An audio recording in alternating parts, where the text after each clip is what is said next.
আসসালামু আলাইকুম সুপ্রিয় দর্শক শ্রোতা।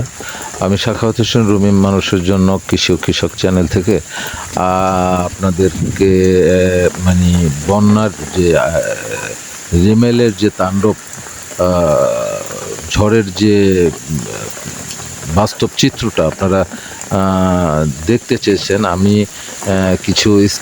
কিছু ভিডিও চিত্র মাধ্যমে আমি আপনাদেরকে সেগুলো দেখাবার চেষ্টা করছি। তো এটা যেটা দেখছেন আপনারা, এটা আমার বাড়ির ব্যাক সাইডটা ছিল। বাড়ির ব্যাক সাইডটা ছিল ঘেরের দিকে মুভ করার যে দিকটা দেখেন, পানির যে গতিটা এখানে আসছে, পানি ঢুকছে, হ্যাঁ, পানি আস্তে আস্তে ক্রমান্বয়ে বেড়ে যাচ্ছে।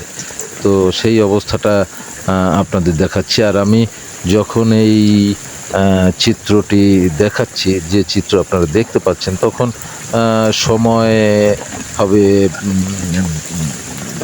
10:30 থেকে 11টা বাজবে।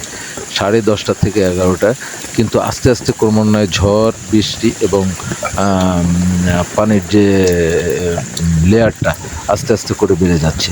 তো আসলে আমরা কেউ কল্পনাও করতে পারিনি যে পানিটা, আমরা সিডর দেখেছি, আয়লা দেখেছি, কিন্তু আসলে এই যে রিমেলের যে পানির এবং ঝড়ের যে তাণ্ডবটা, এটা আসলে কল্পনাতে ছিল আমাদের।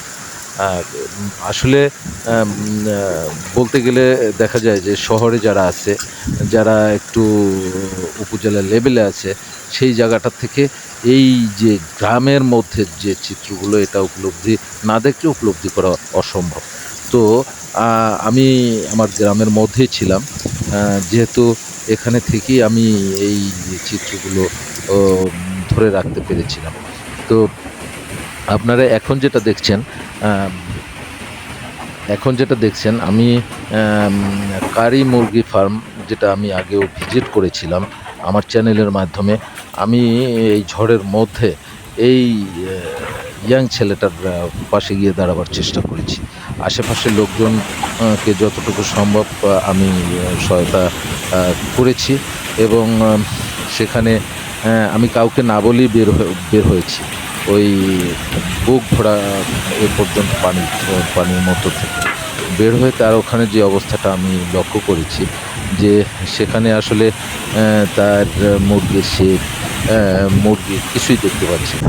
তো ঘরের মধ্যে তখন অলরেডি পানি ঢুকে গিয়েছে। আমি তার ওখানে যখন আমি যাই, তখন বেলা 1টা থেকে 1:30 হবে, 1টা থেকে 1:30 বাজে। তো আমি সেখানকার যে সিচুয়েশনটা দেখে আমার কান্না পেয়েছে। মানে বিশেষ করে ওকে আমি কোনোভাবে হলেও সহায়তা করতে পারি কিনা ওর মধ্যে, কারণ ওর দুটো বাচ্চা ছিল, ছোট ছোট বাচ্চা ছিল, ওর ওয়াইফ। আর ঘরটা অলরেডি ডেবে গিয়েছে, মানে ঘরের মধ্যে থাকাটাও ঝুঁকিপূর্ণ ছিল। তো আমি ওখান থেকে ওকে সরিয়ে অন্যত্র স্থানান্তরিত করার চেষ্টা করেছি। তো সে সেফ জায়গায় বাচ্চা দুটো তার ওয়াইফকে পাঠানো হয়েছে। তো এরপরে আমি তাকে ওখানে থাকার জন্য, এবং পরবর্তী যে সিচুয়েশনগুলো আমি দেখেছি, তার যে ইনকিউবেটর মেশিন, তারপরে জেনারেটর, এগুলো পানিতে ডুবে গেছে অলরেডি।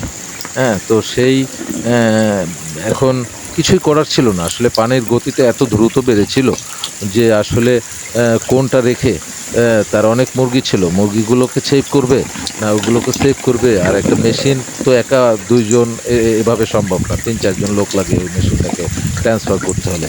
যাই হোক, তার অবস্থাটা দেখার পরে আমি আবার ফিরে আসি আমার নিজের বাড়িতে এসে আমি সম্মুখভাগটা, এই যে দেখছেন, এটা সম্মুখভাগে যে পানিটা রাস্তা থেকে গাছ পড়ে আছে, এরকম অসংখ্য গাছ বাড়ির মধ্যে পড়ে আছে।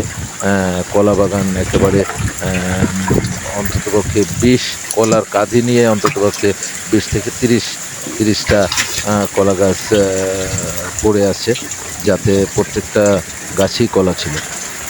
তো আমি যেটা দেখছেন আপনারা, এখানে পানির রিজার্ভার আছে। এই রিজার্ভারগুলো দেখেন পানি সহ কাত হয়ে এক সাইডে, পানির যে গতিটা ছিল, হ্যাঁ, এই গতির কারণে ওর কাত হয়ে পড়ে আছে ওখানে। তো সামনে ক্ষেত ছিল, ক্ষেত ডুবে গেছে। আর এখন যে পানিটা দেখছেন এই পানিটা থেকে ওই যে ঘরের সিঁড়িটা, ওই সিঁড়িটা ডুবে গিয়েছিল। ডুবে গিয়ে ঘরের মধ্যে অলরেডি পানি উঠছে। মানে এখনকার পানির লেয়ার থেকে আম আরও ১.৫ ফিট, আরও ১.৫ ফিট, পৌনে ২ ফিট লেয়ার উপরে পানির স্তরটা বেড়ে গিয়েছিল। তো আসলে অ্যা ভয়ংকর, মানে আমি রীতিমতো ভয় পেয়ে গিয়েছি যে আমি আমার শেড থেকে গরুগুলো বের করে আমি সামনে একটা বিল্ডিং ছিল, আমার বাবা ওখানে থাকে। ওখানে আমি ঢুকিয়ে দিয়েছি শেষমেশ।